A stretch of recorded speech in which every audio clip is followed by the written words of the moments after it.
अध्याय 21 गुप्त काल का जीवन। प्रशासन पद्धति।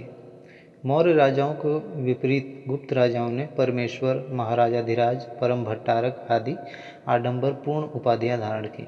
इससे यह संकेत मिलता है कि उन्होंने अपने साम्राज्य के भीतर छोटे छोटे राजाओं पर शासन किया। राजपद वंशगत था, परंतु राजसत्ता ज्येष्ठाधिकार की अटल प्रथा के अभाव में सीमित थी। राजगद्दी हमेशा ज्येष्ठ पुत्र को ही नहीं मिलती थी। इससे अनिश्चितता की स्थिति उत्पन्न हो जाती थी, जिसका लाभ सामंत और उच्चाधिकारी उठा सकते थे। गुप्त राजाओं ने ब्राह्मणों को उदारतापूर्वक दान दिए।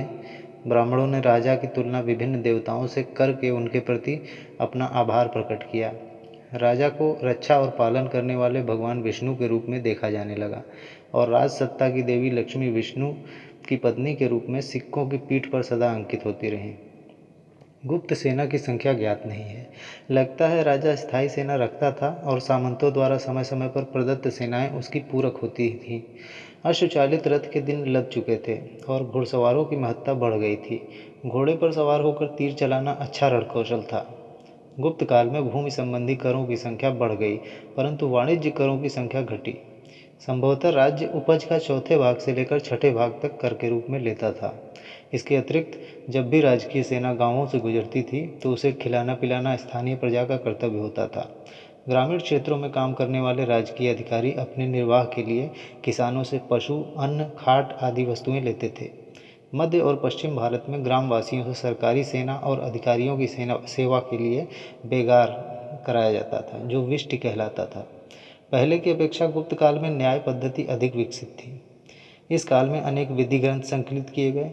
पहली बार दीवानी और फौजदारी कानून भली भांति परिभाषित और पृथक्कृत हुए।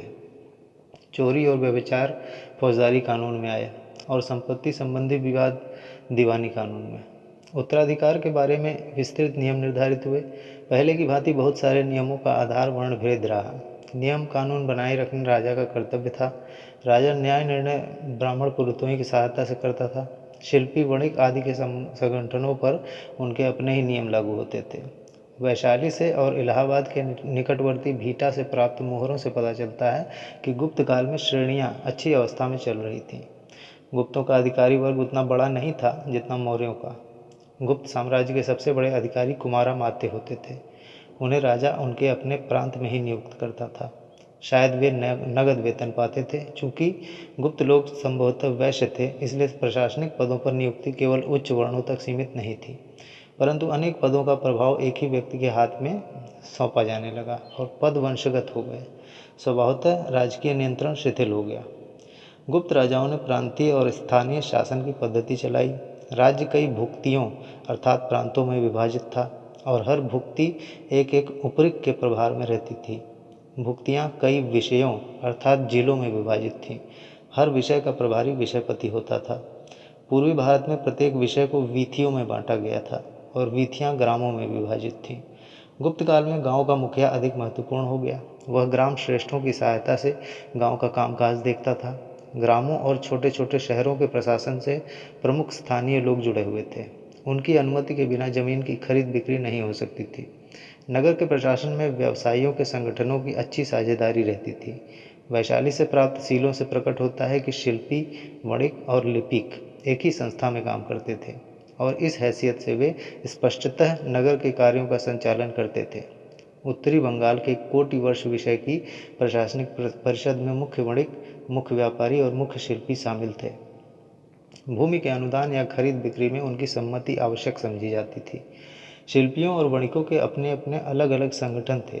भीटा और वैशाली के शिल्पियों और वणिकों की अलग अलग श्रेणियां हमें ज्ञात है। मालवा के मंदसौर और इंदौर में रेशम बुनकरों की अपनी खास श्रेणी थी। पश्चिमी उत्तर प्रदेश में बुलंदशहर, जिनमें तेलियों की अपनी श्रेणियां थीं। ऐसा प्रतीत होता है कि इन श्रेणियों, खासकर वणिकों की श्रेणियों को कई खास छूटों की सुविधा दी गई थी। हर हालत में ये श्रेणियां अपने सदस्यों के मामले देखती थीं और श्रेणी के नियम कानून और परंपरा का उल्लंघन करने वालों को सजा दे सकती थीं। उपयुक्त प्रशासन पद्धति केवल उत्तरी बंगाल, बिहार और उत्तर प्रदेश में तथा मध्य प्रदेश के कुछ संलग्न क्षेत्रों में ही लागू थी, जहां गुप्त राजा अपने अधिकारियों की सहायता से प्रत्यक्ष शासन करते थे। साम्राज्य के अधिकतर भाग सामंतों या मंडलेश्वरों के हाथ में था, जिनमें से अनेकों को समुद्रगुप्त ने अपने अधीन कर लिया था। साम्राज्य के सीमावर्ती सामंतों को 3 जिम्मेवारियां पूरी करनी होती थीं। वे सम्राट के दरबार में स्वयं उपस्थित होकर सम्मान निवेदन करते, नजराना चढ़ाते और विवाहार्थ अपनी पुत्री समर्पित करते थे।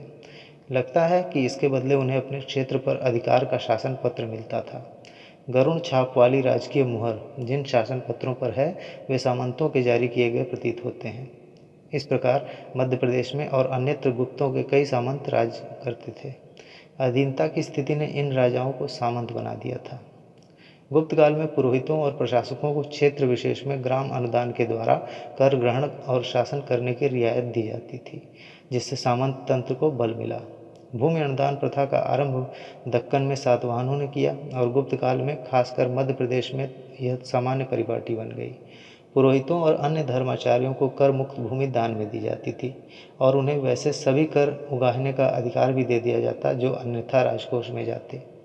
जो ग्राम दे दिए जाते थे उनमें राजा के अधिकारियों और अमलों को प्रवेश करने का हक नहीं रहता था। अनुदान भोगी वहाँ के अपराध कर्मियों को सजा भी दे सकता था। गुप्त काल में अधिकारियों को वेतन का भुगतान जमीन देकर किया जाता था कि नहीं, यह स्पष्ट नहीं है।